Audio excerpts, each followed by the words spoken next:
All right, we're going to start with a story today. Yay. Have any of y'all ever heard the metaphor about crabs in a barrel or in a bucket? Yes? Okay. All right. You'll recognize it then. Well, the idea is if you put one crab in a barrel, it'll climb right up out to the side.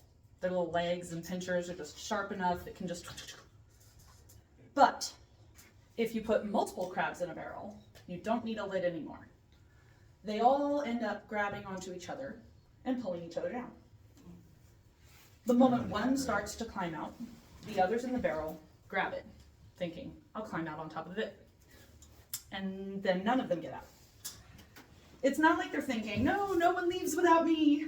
They're not trying to stop each other necessarily, but they're all trying to escape. Their instinct says, grab what's in front of you. Grab what's further up than you and pull on it, because maybe, just maybe, you'll get out too. But as each one grabs onto each other, they end up dragging each other down over and over again. And because of that, none of them escape. Eventually, someone noticed that people do this too. In a way, people in our lives behave the exact same way. When you start growing, you start healing, you start setting boundaries, achieving goal after goal, and stepping into a new version of yourself. When people around you start noticing those changes, they may tug at you without even meaning to. These little tugs or grabs often sound like, are you sure you can handle that? You know, you've tried stuff like that before and it didn't work. That doesn't seem realistic for you. And my favorite, if you all continue on your personal journey of growth throughout your life, you will inevitably hear many times, you're changing. Like that's a bad thing. People will complain to you. You're different than you used to be. Well, most of the time things like this are well-meaning. It's not that they logically don't want you to grow and succeed, although there will be some people who don't. However, just like the crabs, it's just instinct. It's a type of emotional self-preservation. Your growth makes them painfully aware of their lack of growth. Your rising up challenges all of their comfort zones. And your courage highlights their fear. Fear of failure, lack of motivation, fixed and scarcity mindsets, whatever it is, they end up trying to keep you in the bucket that they are most used to seeing you in. They pull you back into an area where they feel safe. That's why it's so important to protect your climb. However, just like most things in personal growth, it goes both ways. It has two sides. You need to pay attention to moments when you feel that pull inside. That one that whispers, why them? Why not me? Or stuff like, who do they think they are? They've never done something like that before. That's crab mentality too. We all feel it from time to time because it's human nature, but we can choose not to act on it.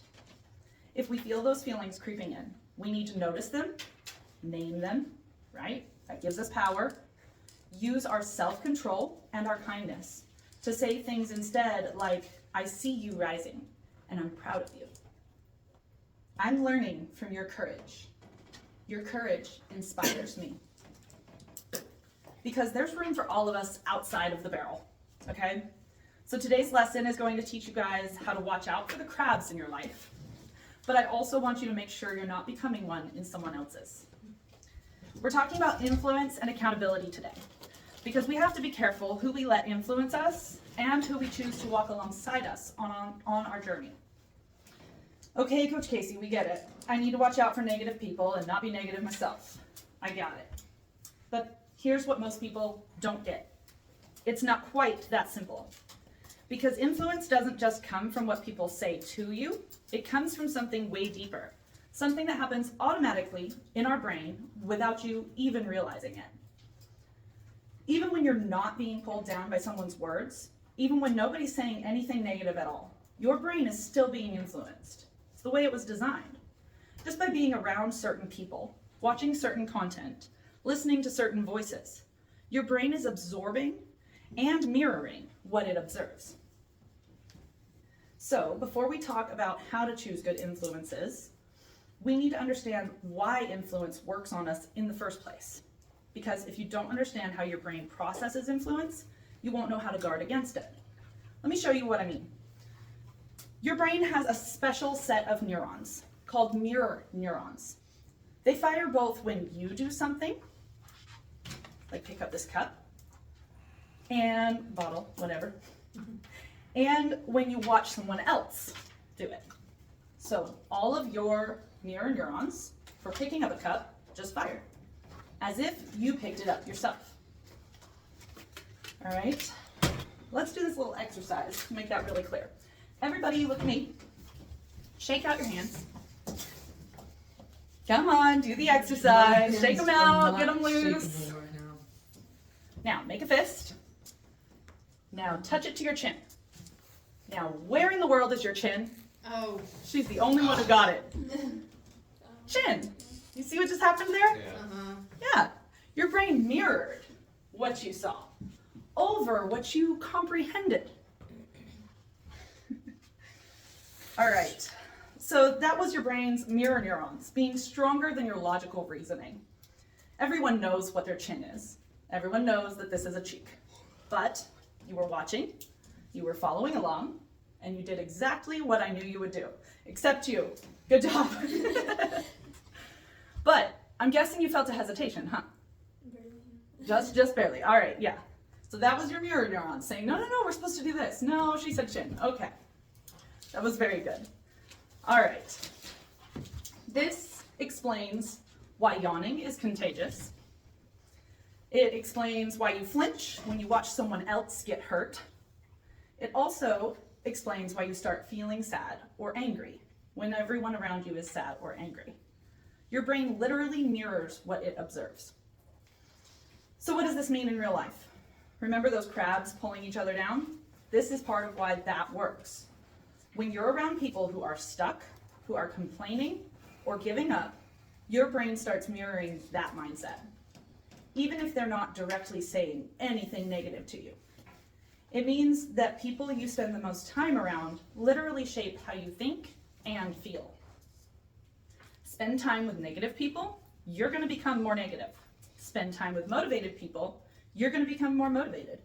Not because you're weak or easily influenced, but because your mirror neurons are doing exactly what they were designed to do, mirroring what they see. We were designed to be influenced, and God knew what he was doing. Who are we to argue? Good news? Once you're aware of this, you can use it to your advantage. You can intentionally choose who and what you subject yourself to more or less. You can climb out of that bucket by surrounding yourself with people who lift you up like a ladder instead of pull you down like the crabs. There are a couple of old sayings that basically mean the same thing. Show me your 5 closest friends, and I'll show you your future. And you become the sum of the 5 people closest to you. But here's the new reality for your generation. You become the sum of the 5 people or sources you listen to or watch most often. Think about it. Some people are spending way more time with a screen, these little computers we keep in our back pocket, than with people. Some people consume over 8 hours a day of various influences through screens. Social media, YouTube, movies, shows, podcasts, music. No wonder so many people, teens and adults, feel like they don't know who they are anymore. They're being influenced by dozens or even hundreds of different sources each day. And because of social media, podcasts, YouTube, that list, your influences end up, your influences end up not just being physical friends anymore. Who are you watching? Who are you listening to? Who are you following? Because they're shaping who you become, whether you realize it or not, and whether you want it or not. So you may want to clean up your influences list in order to become the person you want to be. You read that dream list, everything you have listed under B, think about that when you're watching, listening to, or absorbing in one way or another someone else's content. Is this content bringing me closer or further away from all these B's? Everything I want to be. If the answer is no, you should probably take whatever action is necessary to reduce or remove their influence over your life. In 1 Corinthians 15:33, it says, bad company corrupts good character. Corrupts. Not makes it harder, corrupts. It destroys it completely. So God knew about mirror neurons long before scientists did. And keep in mind, there is one source we're supposed to be listening to over all the others, more than all the others. This is supposed to come first. This will keep us on the right track.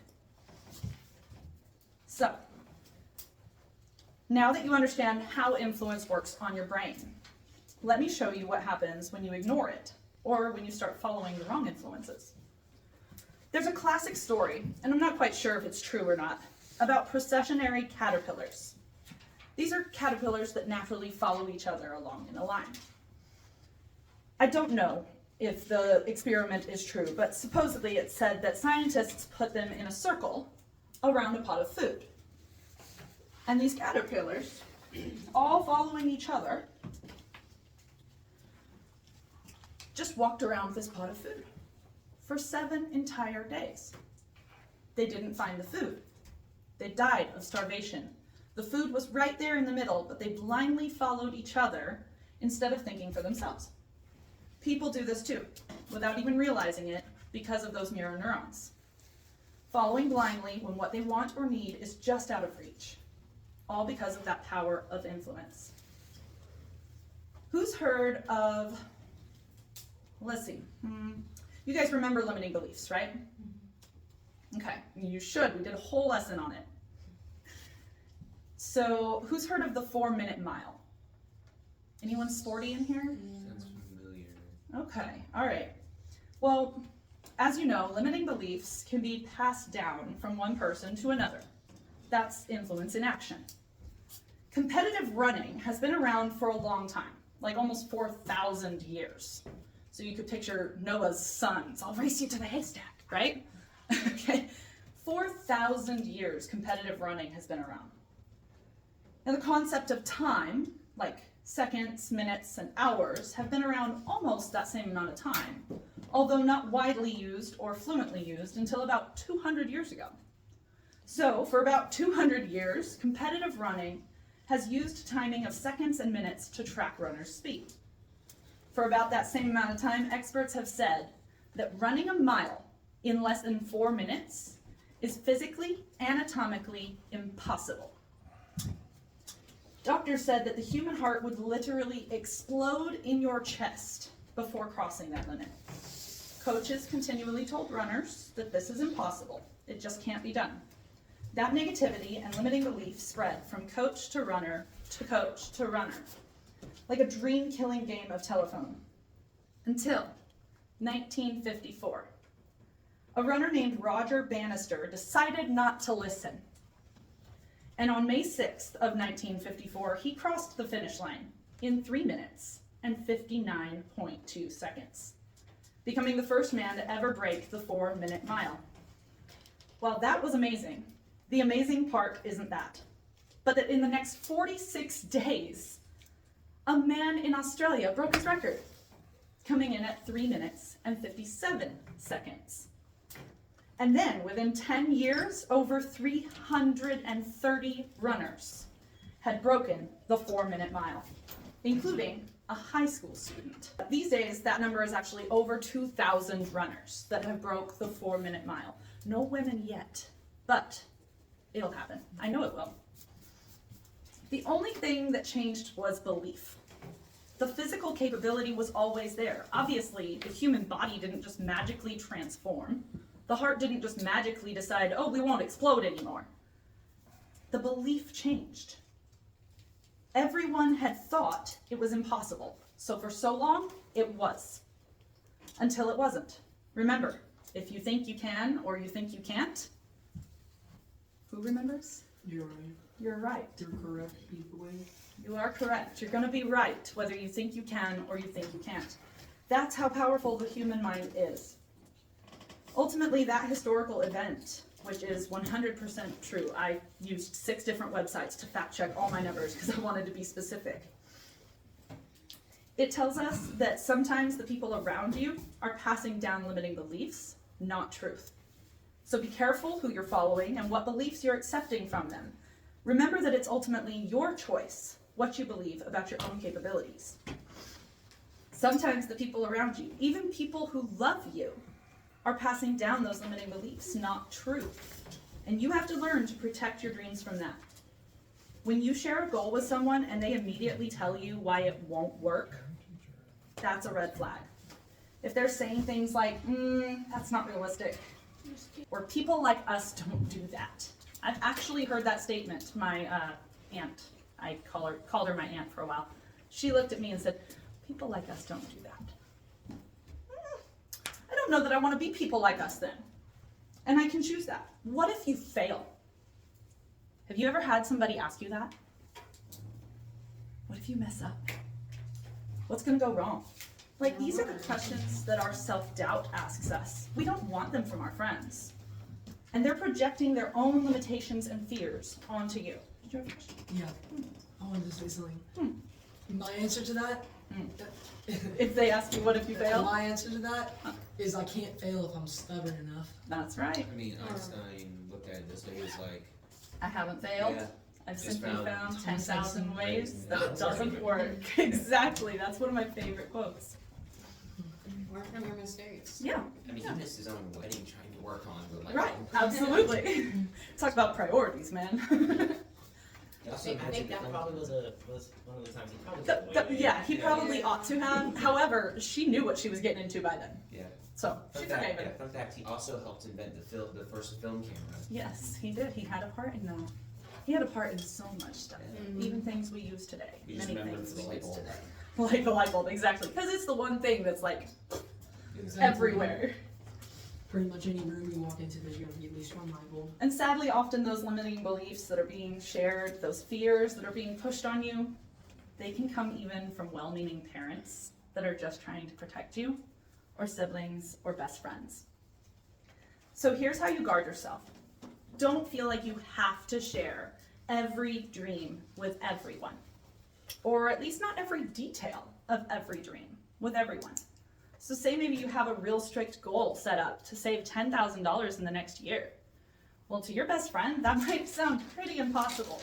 So even if they want to try to sound like they're encouraging you, they're going to be like, 10,000? Wow, okay. And you can just see it on their face, and your brain sees it on their face even if you don't perceive it. You're getting the message of they don't think you can do it. So you don't have to tell everything. Tell them everything. Say, I'm saving up for a car. That's it. You keep the details to yourself. And because you get to choose carefully who speaks life into your goals.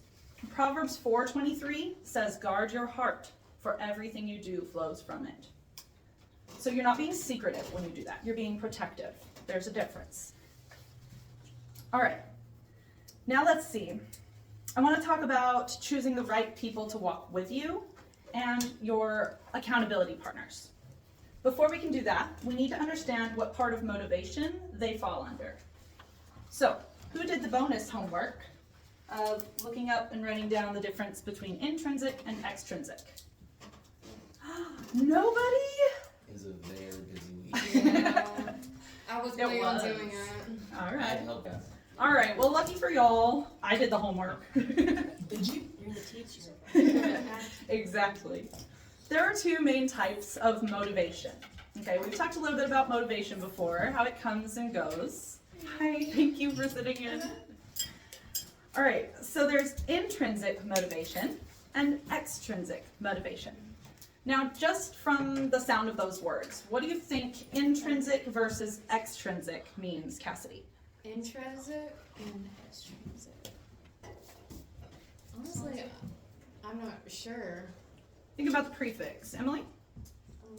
In versus In. X. What do those mean? In versus equals in, Yeah. and X equals out. Absolutely. So intrinsic motivation is motivation that comes from inside of you. From things like your values, your outlooks, your interests, things that you love, things that you desire. Your purpose leads your intrinsic motivation. These are the things you do because you want to. They matter to you. They make you feel good. Extrinsic, obviously, is everything else. It comes from the outside. It's rewards, approval, avoiding punishment. You do it because of what you'll get from it or what you'll avoid. Now, oftentimes, intrinsic and extrinsic motivation work hand in hand, and you have both in many of your goals. You should, in fact, in most of your goals, have some sort of intrinsic and extrinsic motivation. So I'll show you a couple of examples. So learning guitar. Intrinsic motivation for learning guitar would be you learn it because you love music. You love the sound, the melodies, how it makes you feel. Maybe you love challenging yourself and you know that guitar is one of those harder things to learn because of the physical pain that it causes. Yeah, get over it. And then the music itself is the reward. Your love for the music is the reward. For extrinsic motivation, it might be that your youth band needs a guitarist and you think, ooh, that'd be cool. Maybe your friend's band or your friend is trying to start a band and they want you to play guitar. That'd be really cool to be my friend's guitarist. I'd make them happy. I'd ask if they needed pianists instead, I'd be there for them. because I not only learned guitar. The motivation isn't the music, it's fitting in or impressing someone, right? So intrinsic for working out. It could be you work out like me to feel better, to feel stronger, more energized, confident, capable. It's how you show yourself you can count on you. Yeah. Or extrinsic motivation could be you work out to impress others. Like bodybuilders, they often have an intrinsic motivation behind it too, but there's an extrinsic motivation to that. I want to impress the judges, right? Human beings just like impressing each other in general. Yeah. You want compliments, attention, approval. You're doing it for someone else. I work out to get all of those things, to impress myself, to get approval from myself. There you go. All right. And that's what we need. So intrinsic, if you haven't noticed yet, is the more important one. Now, yes, extrinsic motivation can definitely help. But you see the difference, right? Same action, different why behind it. Intrinsic is sustainable. It's the one that doesn't depend on anything except yourself. Now, your wants and desires might change. My values, my core values have changed over the years. And that's okay, and that's good. Intrinsic motivation fades when your values and wants and interests change. That's okay. You want to listen to that, or else you're not being true to yourself. So like if you grew up, I've always wanted to be a dancer, but then say you're 18 and you're like, you've got 10 years of dance school behind you and you think you need to continue pursuing dance and that's the only reason you're doing it and you no longer have a passion for it, you're not going to end up happy pursuing dance. So just because you plan on something for so many years doesn't mean you have to stick with it. You need to ask yourself every now and then, does this still matter to me? Is it still intrinsic? Okay. And extrinsic isn't bad. Definitely not. It jumpstarts you, but it can't sustain you. So we need that intrinsic base. The best situation is when you have both working together, which is where accountability partners can come in.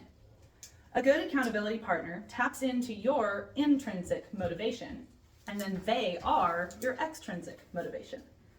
They remind you why you care, not just that they care.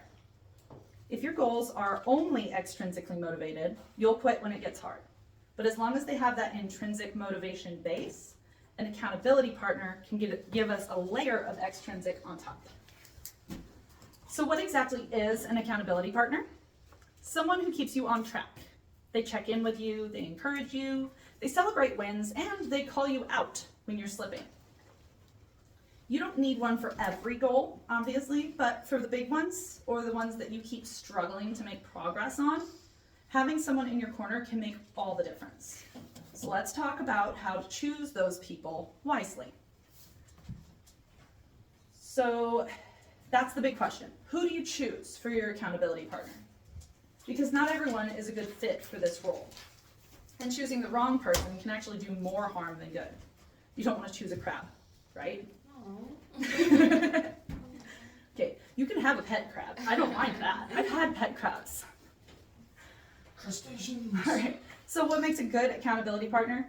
A good accountability partner is someone who believes in you and will be honest with you. That's where it kind of gets hard to find that combination, huh? They care about your growth more than your comfort. They'll ask you the hard questions, not just how are you doing, but hey, did you follow up with that goal you set for yourself? Did you write that one sentence you promised yourself you'd do every day? It's been work. It takes time to finish. It does. And they're also trustworthy, okay? This is huge because the last thing you want is to tell someone you're struggling with something and then find out 2 days later that they told everyone. That's not what you want, because that kind of accountability partner is going to make you not want to do that goal anymore. That's going to be like, now everyone knows that I'm struggling with this. I'm done. That's going to make you give up. So if you can't trust them with your struggles, they're definitely not the right person. And the last one, maybe even the most important quality of a good accountability partner, is that you actually care what they think. You have to respect them as a person, at least in the area of life that that goal falls into. So like for me, if I have a parenting goal, which I have lots of family parent-oriented goals, one of my accountability partners could be my friend Shanta, because I look at her like the best mom I know. Like she is the mom I wish I was, okay? She is the Christian wife that I wish I was. I've literally asked her advice on how to be such a good Christian wife.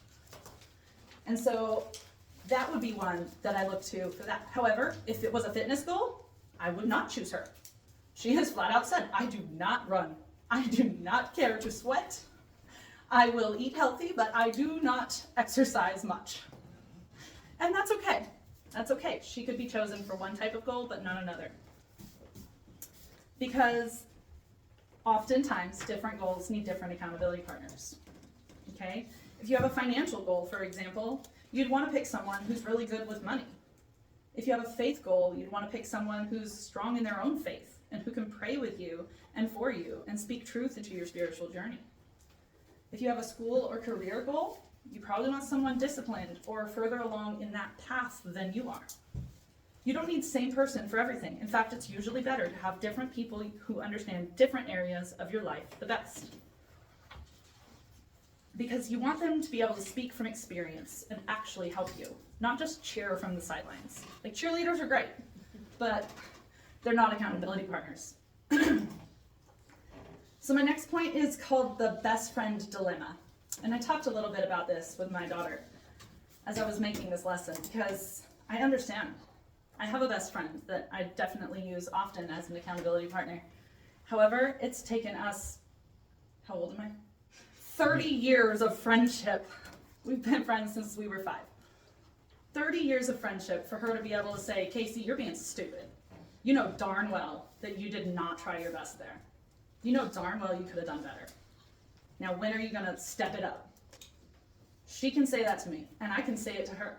I can call her out. It's hard to get to that point of friendship. It takes a while, all right? Now, that's not saying that a best friend can't be your accountability partner, but sometimes they don't make the perfect accountability partner for every goal. Because one true statement, they love you too much. They want to make excuses for you. They end up telling you when you're being lazy or not pushing yourself as hard as you know you should. They say things like, it's okay, you deserve a break. You've been working on this for so long. Even when you really just didn't feel like doing it. They want you to be happy in the moment over necessarily growing. And that's okay. Like I said, it's good to have a cheerleader. That comes from a place of love. They love you, but that's not always helpful when you're trying to build discipline. So it's okay and often wise to have a different accountability partner than your best friend. However, if you do want to choose your best friend as an accountability partner, you're going to want to make sure that they are crystal clear on their role. You need to tell them straight up, I don't want you to coddle me. I don't want you to let me off the hook. I don't want you to help me with my excuses. I need you to push me, even when I don't want it. Don't be afraid to hurt my feelings. You need to make that expectation really, really clear if you're going to use your best friend. So, once you've chosen someone, obviously you can't just say, hey, be my accountability partner, and leave it at that. You have to be specific about what you need from them. All right, so say you've decided on a person and said, hey, I'm working on this goal, X goal, right? And I was wondering if you'd help me stay accountable with it. I'm going to be doing this each day, each week, whatever. And when someone agrees to be your accountability partner, this is how your conversation needs to go. You need to tell them, I need you to check in with me regularly. Since you're doing this every day, I need you to check in with me daily, just a quick text. Tell them when, like discuss with them. Obviously you're not their boss and they have a life too. So ask, when can you text me about this? I'm planning on doing it at 2 o'clock when I get home each day. Can you text me by, 5 to see if I've done it yet? Okay? And then you're gonna tell them to ask you specific questions. Don't just ask, how's it going with that goal? Ask, did you work out 3 times this week? Or, hey, have you written your sentence yet? Okay, I'm sorry I keep calling you out. Well, it's just such an easy goal to use as an example. And I would have used it anyway if it was, just mine. All right, get specific and make it measurable, what they're gonna ask you about. And then next, tell them, celebrate with me when I cross a milestone, and also call me out when I don't make the progress you think I should. If you catch me making excuses, tell me, don't make excuses. You've got this, you want this. You need the encouragement when you succeed, and you also need the truth when you're slacking. Number 4 is you tell them, do not be afraid to hurt my feelings. Okay, absolutely. This is big. I want your true support and tough love in this. Even if I get defensive or annoyed in the moment, I need you to be honest with me. Okay, and that's one of those times where if they're a good enough friend, they'll be able to do that for you. And of course, pray for me and encourage me when it's hard, especially if it's a faith-based goal or you're both believers. Prayer support is so very powerful. Make it clear that you want their honest feedback, even when it's uncomfortable. Because if they think you just want a cheerleader, that's all they're going to be. But if you tell them you need honesty and tough love, they'll probably give it to you. Now, this whole concept of accountability is deeply biblical, much like many things in personal growth. It's scientific and biblical. Proverbs 27:17, our anchor verse today. As iron sharpens iron, so one person sharpens another. Think about that image. Iron doesn't sharpen iron by being gentle or soft. It sharpens through friction, through heat, through pressure. That's what accountability should do. Sharpen you, not dull you. And Hebrews 10:24 says that we're meant to spur one another onward toward love and good deeds. Spur. Does anyone know what a spur is, like the noun? Ah, there you go. Perfect. Yes. I was about to say the thing you kick horses with. You kicked me with that. Absolutely. I bet it made you Brother move, didn't activity. it? It hurt. Okay, to be fair, I did not kick you. I simply Poked stood you behind with the spur. and held them behind you and waited until you walked backwards. I didn't Yeah. kick you. That was on me. It doesn't take much Alright. pressure. So now I'm a little curious. Why are you wearing spurs right now? They go good with boots. Why? They go good with boots. He did Self-defense. Self-defense? I mean, they're pretty good self-defense. If you're flexible. So yeah, a spur is what you use to make the horse go faster, right? Now, A the stubborn horse horse. you don't need spurs with. You can just lightly squeeze your leg. But sometimes you get a stubborn one, and you gotta really get them going. It's not meant to be comfortable, but it's effective, right? Agreed. So basically, that's what a good accountability partner does. They spur you forward when you're tempted to slow down or quit. So, who are some good options for accountability partners? I'll give you a quick list to get your brain going. A parent or grandparent, if they're supportive and they won't just lecture you. Okay, that's the bummer about using a parent. Sometimes they're not gonna spur you, they're gonna show their disappointment, which can often be counterproductive rather than just encouragement and knowing that you can do better. Now, grandparents often fall perfectly into that category of encouraging but not disappointed, because you're not their job. They already did their job. Now it's your parents' problem. An aunt or an uncle, they can often be a good one. Sometimes family who's not in your house every day can be really great. A sibling, if they're mature enough and you have that kind of relationship. So, Yeah, they'll show you tough love for sure. Yes, exactly, because usually they are not scared to hurt your feelings and tell you when you are not being good enough. She makes that very clear. Right, she would be a great accountability partner for you for certain things. A coach or a teacher can be a really great accountability partner, right? They already care that you succeed, and they already have high standards for you. They know what you're capable of, and they're willing to hold you to it. And then a pastor or a youth leader, especially with faith-based goals, can be a great accountability partner. Even a good friend who is willing to tell you when you aren't being your best and isn't afraid to hurt your feelings. The key is this: pick someone who cares about you enough to be honest, who understands the area you're working on, and who you'll actually listen to when they call you out. Whoever you choose, make sure it's someone you respect in that area, not just someone who's convenient. All right, now that you know who to pick and what to ask them, we're going to walk through the worksheet together that I will send home with you. We're not doing this in class because there's quite a bit of writing, but I'm going to walk through it with you. You also have 10 minutes. Yeah, sure do. I'm right on track. Actually, I have like almost 50. All right, take one and pass it around.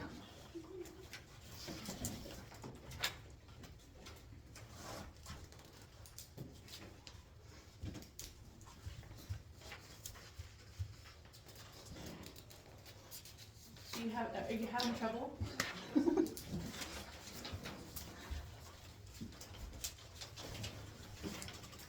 Into the backpack you go. Courtney, you want to grab yours and Jocelyn's and hand me the stack? I can reach her. Thank you. I think I have like 2 extras. Ian's not in here. No, Jennifer left. Oh yeah, he isn't. Yeah. Is he even here today? I kind of figured he would have heard the 4-minute mile. So like, he's the fitness guru in this We group. would have known what that I know. I looked up and was like, oh yeah, he's not here. All right. So this is your homework for this week, not for this 2 weeks, because as you all know, we don't have class next Monday. Okay. oh, that's right. This is your homework this week. It's due on Friday. Okay. Now that doesn't mean that you have to mail it to me or send me a picture, but I want to know that you did it by Friday. So I'm expecting you all to check in on GroupMe and just say, hey, Coach Casey, just finished my homework. What if I Let me leave know my in person. work stuff? That's all right. We have good time management skills in our house, don't we? Mm-hmm. We're gonna get it all done because we have plenty of slack room when it comes to video games. Can always take time off of that. All right, so section 1 is your influence audit. You're gonna answer these questions as honestly as you can. Who are the 5 people I spend the most time with, in person or online?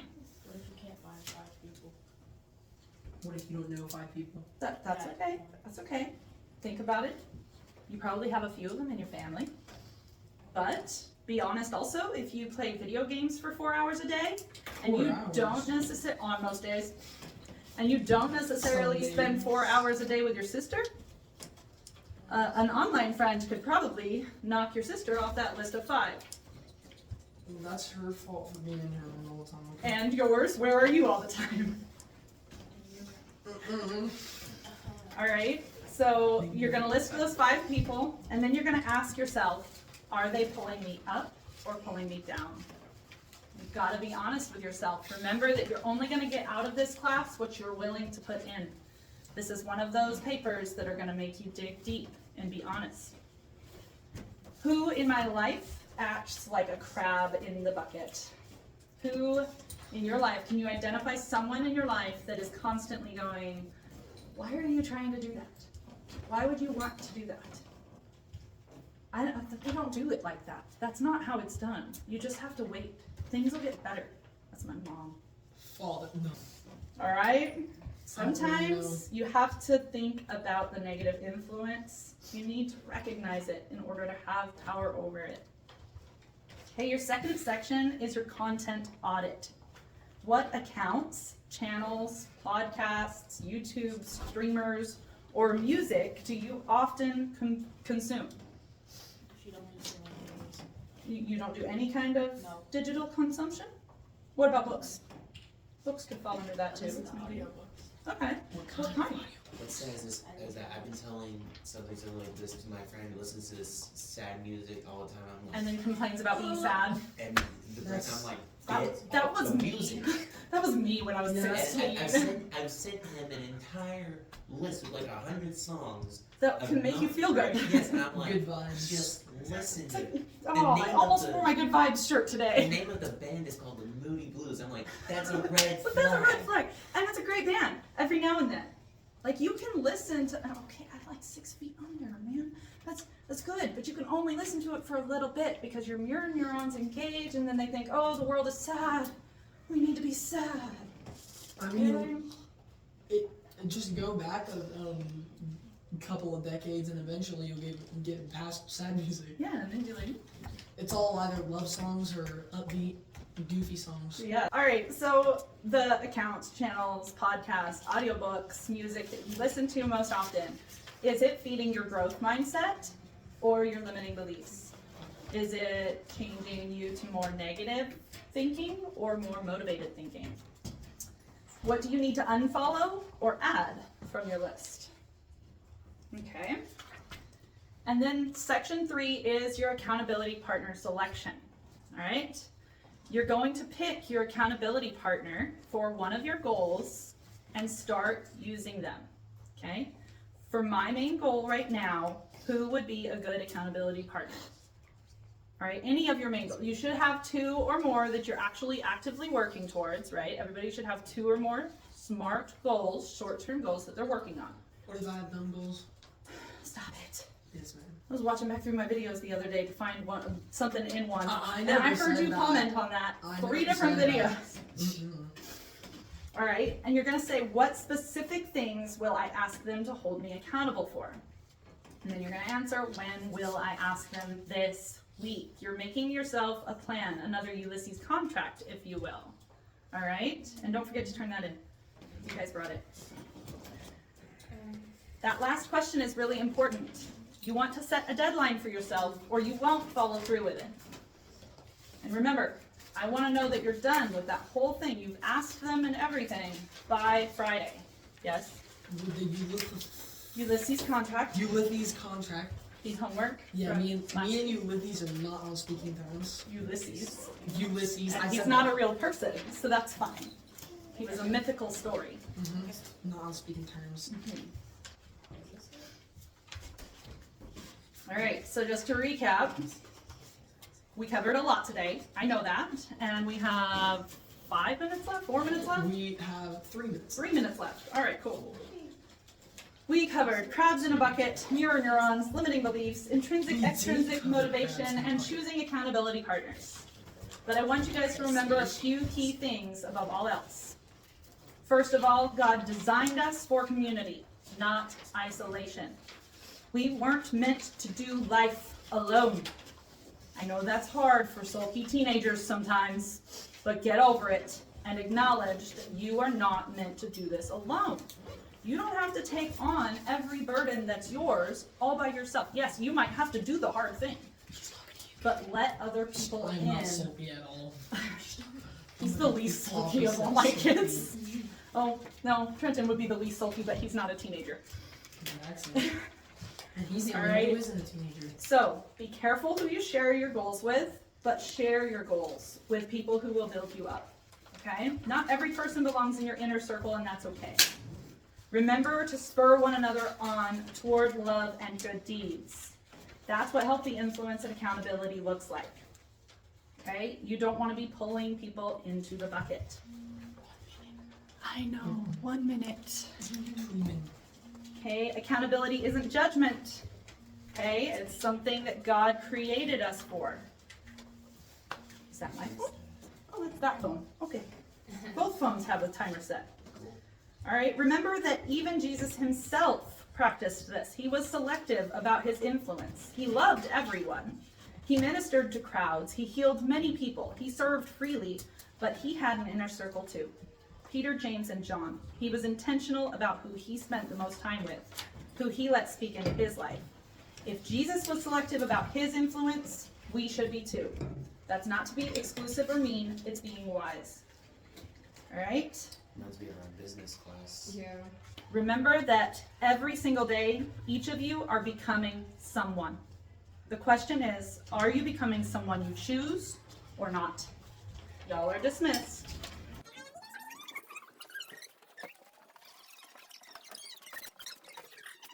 Oh, Starbucks logo. The green straw says it all. It's still filming. You all got it? It's still filming. Yeah.